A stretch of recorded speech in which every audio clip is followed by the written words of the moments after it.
Let's talk about the do's and the don'ts of supporting a crying person. And before I even get started, know that I'm approaching this from a perspective that says tears matter. They serve a purpose in our lives, and we don't just cry for no reason whatsoever. Believe it or not, there are actually a lot of theories about the purpose that tears serve in our lives, from saying that they're a mechanism that we use to stimulate social connection, all the way over to a theory that suggests that they're a way that we expel some of the toxic stress hormones that our body holds, like cortisol. And while there's a decent amount of research that supports each of those claims, really what we know is that there's probably more research that should be done about tears, but we should assume that they do matter and they do serve a purpose. One of the things that we can assume for sure is that the way that we respond to each other when we're crying makes a big difference. So I'm going to give some ideas of things to think about when you're trying to figure out how to respond well, and maybe some things that you should work on avoiding doing if you're responding to someone who's crying. First, does this validate what they're feeling? Because whenever someone's crying, regardless of how we feel about what they're crying about it because they're feeling it. They're crying for a reason, and that's valid.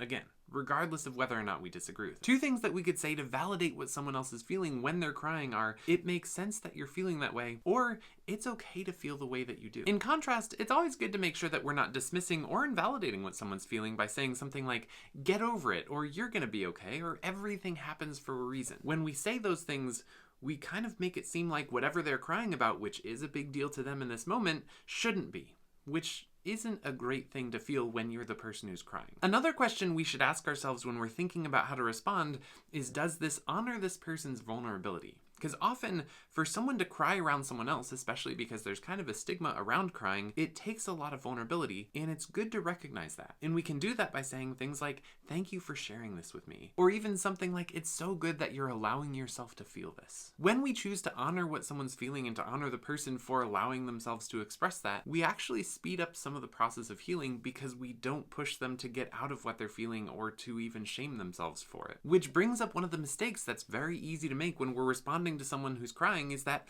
we do shame them for what they're crying about, or we're critical of it. Some of the things that often get said that do that are things like, you're being too emotional, or you're being pathetic, or stop being a baby, or your life is so good, why are you crying about this? Those and so many other responses only really serve to shame or be critical of the person who's crying, which doesn't really honor the reality that they are feeling something and that they're choosing to be vulnerable about it with you. The third question that you should ask yourself when you're thinking about how to respond is, does this make space for them to feel? Because so often it's easy to take away the space and be like, no, we don't have time for this, let's move past it. But instead, if we can say things like, let it all out, or even take all the time you need. We don't have to move on until you're ready. We don't even have to talk about it till you're ready. When we say things like that, we're inviting them to take space. We're inviting someone to sit with what they're feeling instead of trying to move past it. Not just that though, we're also allowing the focus to be on them, which is another mistake that we often make, is we try and make the focus about us by saying things like, oh, I've been through way worse, or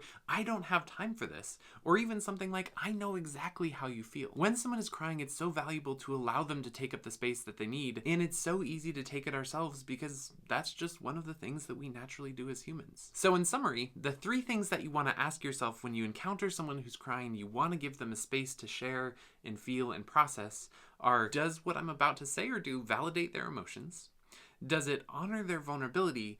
And does it actually make space for them to be with and be present in what they're feeling? And if you ask yourself those questions and what you're about to do seems like the answer is going to be yes, it's going to do those things, then it's probably a good response to give to someone who's crying. And finally, remember that our responses to people when they're crying aren't just about the words that they say.